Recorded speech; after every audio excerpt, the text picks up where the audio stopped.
Hello, my name is Garrett, and this is my senior capstone project on social and political misinformation as it relates to news media. Misinformation is defined as any sort of false or misleading information, and it's especially an issue in our modern political climate. I've been active on political news media for probably about 2 or 3 years now, and one thing that I can say throughout all of my experiences on there is that there seems to be an excessive amount of arguing and confusion, especially centered around topical events. The reason why there's so much discourse around these topical events is because people use a variety of different news sources. Each of these news sources has a different agenda when reporting on these events. Some events may get no coverage from one side because it makes them look bad, and all the coverage from the other side. Some events may get completely different coverage from both sides because they're each trying to push a different message or agenda. The issue with this is, each news source seems to have its own coverage or its own story of the event, meaning that it's really hard to get exact details on the situation. I see this as a consistent problem throughout my time on the internet, as I'm not really sure which sources to trust and which ones not to trust. I decided to consult some of my peers in a survey that I posted to our Schoology website. It got 101 responses from students around our high school that showed various degrees and favorability towards each popular news source. The first question I asked them on the survey was on a scale from 1 to 10, least to most, how much did they trust the average political news report they saw on social media? 75% of my answers were between 4 and 7, with 40% of participants selecting either 4 or 5, and 35% selecting either 6 or 7. The remaining 2 questions on the survey asked the respondent which of the following news sources they saw as consistently trustworthy or untrustworthy for political news. Here are the results. Out of all of the big news media companies listed in this survey, not a single one reached over a 50% rating as consistently trustworthy by the respondents. Additionally, 6 companies were rated as over 50% consistently untrustworthy by the respondents. This shows that there is a general distrust in a lot of these main news media platforms. This data is especially important because a large number of the respondents who replied to this survey are going to be able to vote in next year's election. How are we, as a population, going to be able to put our vote where we genuinely want it to go if we're not able to consistently get reliable information on the political parties and candidates? Furthermore, the existence of a two-party system makes it much more difficult to deal with. People feel an inherent need to identify with one party or another because they're only offered 2 choices. It's sort of a forced ultimatum that causes people to identify with certain news sources that may end up misleading them. All of these partisan news sources are directly funded by people who also fund their respective campaigns. This means that it's in the best interest of these sources to report according to what the funders want them to report. This means that you're not going to ever see any sort of change in how companies like Fox News or CNN or other biased news sources are going to report.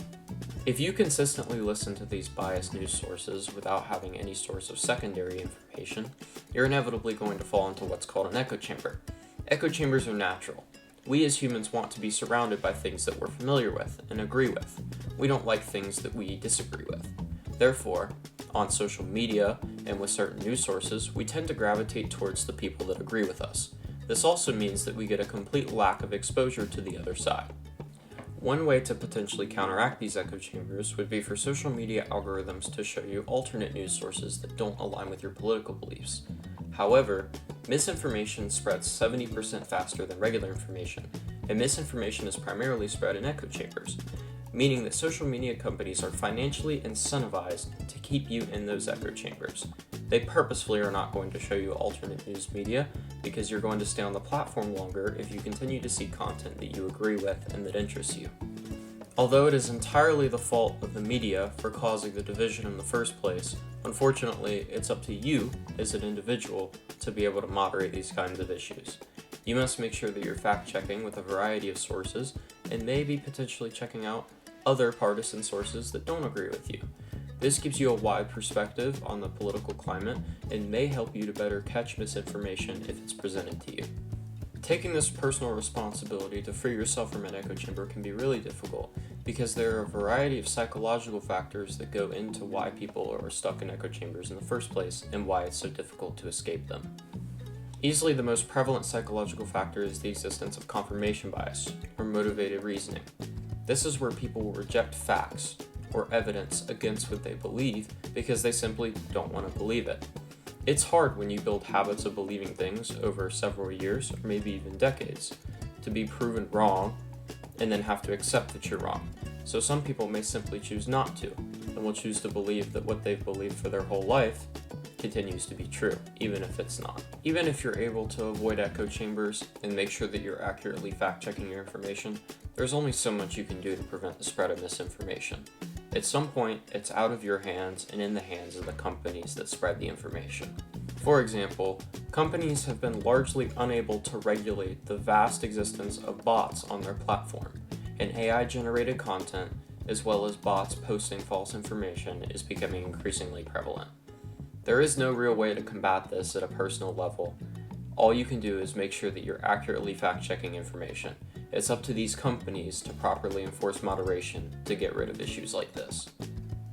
And again, I already said it earlier, but social media companies are solely advocating off the basis of profit.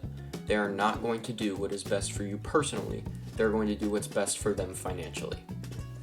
The existence of smaller, more reliable sources is disappearing because many smaller news sources and journalists have either been bought out by larger corporations or been suffocated because of how successful the larger media corporations are.